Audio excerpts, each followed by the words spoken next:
Bonjour à tous. Cette vidéo est une première qui me trotte dans la tête depuis un certain temps. J'aime beaucoup les histoires chassidiques. J'en connais pas mal. Elles, euh, elles sont très porteuses de sens.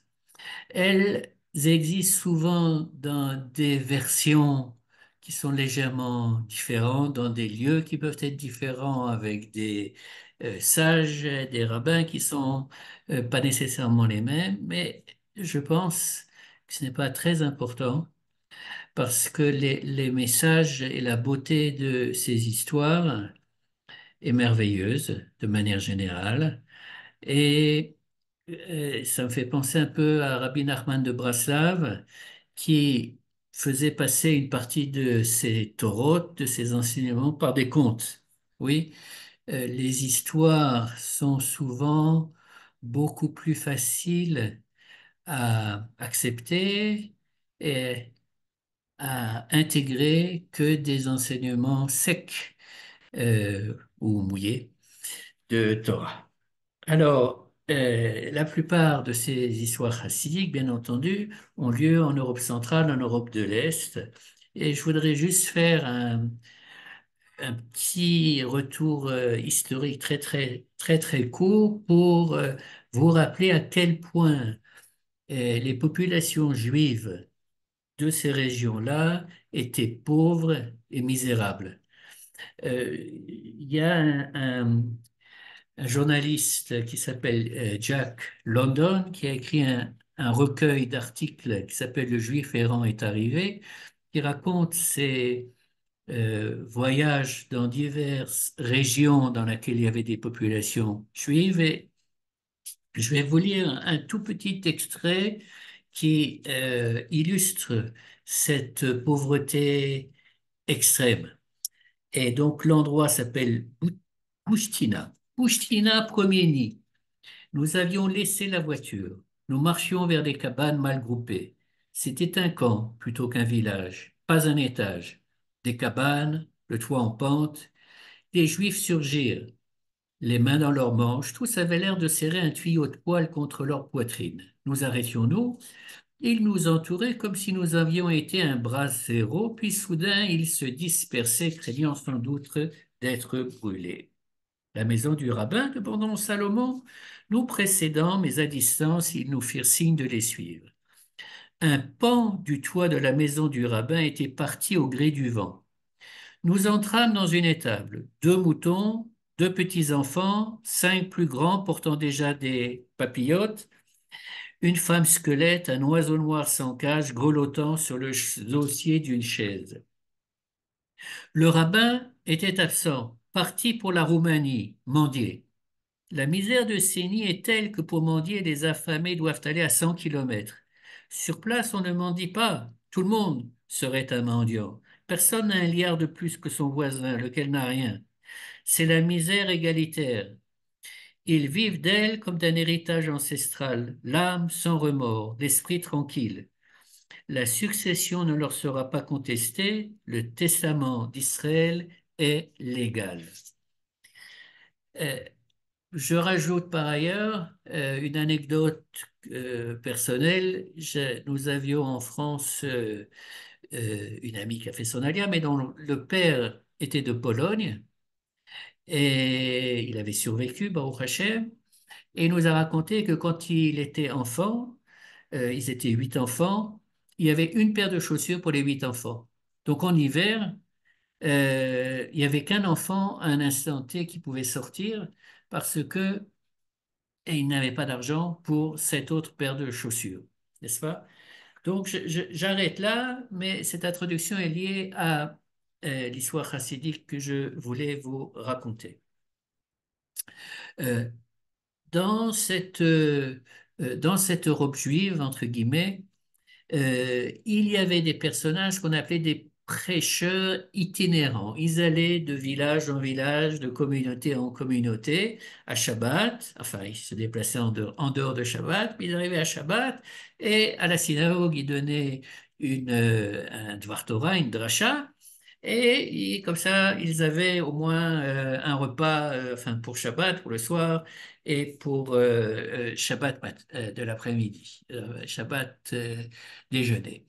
Et donc l'histoire se passe dans un de ces villages pauvres d'Europe centrale ou d'Europe de l'Est, où il y a un prêcheur qui arrive et qui donne un sermon absolument formidable. Et dans l'assistance, il parle des pains de proposition, les Remapanim, qui existaient dans le temple que les Kohanim devaient préparer, amener sur une table réservée à cet effet. Et ce prêcheur disait que jusqu'à ce jour, Akadosh Baruch Hu pleurait parce que le temple ayant été détruit, il n'avait plus ses pains de proposition au temple. Et un juif de l'assistance, on va l'appeler Moshe parce que c'est plus simple, euh, se sent particulièrement touché par ce discours et pense à ce pauvre Akadosh Baruch Hu. Et il rentre à la maison, il parle à sa femme, il lui raconte le sermon de ce prêcheur itinérant. Et sa femme lui dit, tu sais quoi? Pourquoi est-ce que on ne préparerait pas vendredi prochain deux chalotes que tu amènerais dans le Haron à Kodesh, avant Shabbat bien entendu, comme ça, eh ben, Akadosh Baruch Hu pourra en profiter. Alors le Moshe dit, mais c'est une excellente idée, faisons. Et donc, le vendredi suivant, cette dame, on va l'appeler Sarah, prépare deux superbes chalotes qui sentent vraiment très bon. Et le Moshe se précipite à la synagogue et il ouvre la Rona Kodesh, là où il y a les Sifrei Torah, il met les deux chalotes à l'intérieur et il ferme la Rona Kodesh, il tire le rideau et il rentre à la maison. Bien.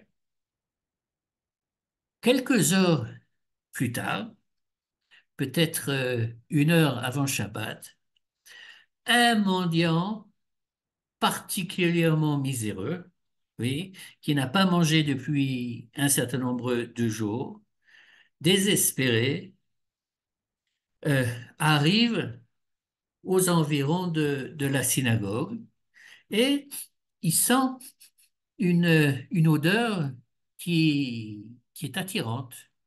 Donc, à l'aide de son sens de l'odorat, il se dirige il rentre dans la synagogue et comment, euh, il va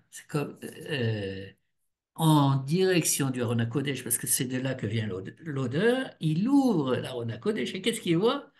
Deux chalotes.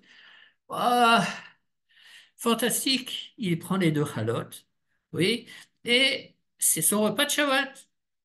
Le lendemain matin, quand Moshe arrive à la synagogue, il a le cœur battant. Oui.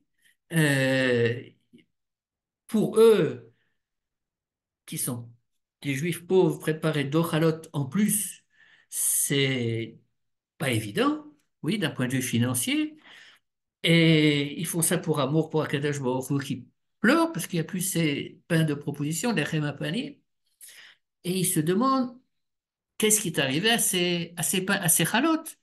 Et quand vient le moment de sortir la Torah, on ouvre la Rona Kodesh et pas de chalotes.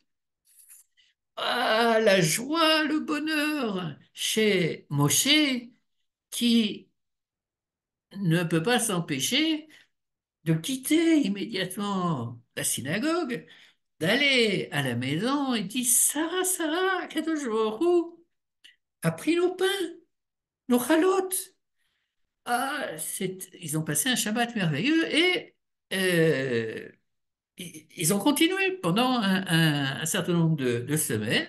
Chaque vendredi, Sarah préparait des chalotes, Moshe les mettait dans la Orna Kodesh, et le mendiant arrivait au bon moment, prenait les chalotes et les mangeait. Et un jour, euh, il s'est passé la chose suivante. Pour des raisons diverses, il- Moshe et Sarah a eu du retard dans la préparation des chalotes euh, qui étaient destinées à être mises dans le Aron HaKodesh. Et donc, Moshe arrive, mais vraiment tard. Et il se trouve que le rabbin de la synagogue était dans la synagogue au moment où Moshe arrive, mais Moshe ne le voit pas. Et il était pressé, donc il se précipite vers la Kodesh pour mettre les chalotes, et le rabbin le regarde, il dit, mais qu'est-ce que tu fais? Alors il dit, ben, je mets des chalotes pour Dieu, oui, pour Kadosh Baruch Hu. Alors euh, rabbin lui dit, mais t'es malade? Il dit, on fait pas des choses pareilles. Le Aaron HaKodesh, c'est pour des siffrets Torah, pas pour des chalotes. Je lui dis, mais écoute, ça fait maintenant 6 semaines que on prépare des chalotes, on les met dans l'Aaron HaKodesh, et le Shabbat matin, elles sont plus là. Ça veut bien dire que Kadosh Baruch Hu les a acceptées. Euh, et sur ce, comme c'était un peu l'entrée de Shabbat, arrive le mendiant qui se nourrissait de, euh, de ces chalotes. Fin de l'histoire. Personnellement, c'est une histoire que j'aime beaucoup. Et là, je viens de mettre sur YouTube un petit devoir Torah sur le verset Ve'ahavta l'erecha kamocha, tu aimeras ton prochain comme toi-même, ou vers ton prochain comme toi-même, comme ceux qui voudront voir la vidéo le verront. Et je trouve qu'il y a un lien entre euh, cette histoire et ce commandement qui nous est donné dans la Torah. Et je vous donne rendez-vous pour, si Dieu veut, une autre histoire chassidique à un autre moment.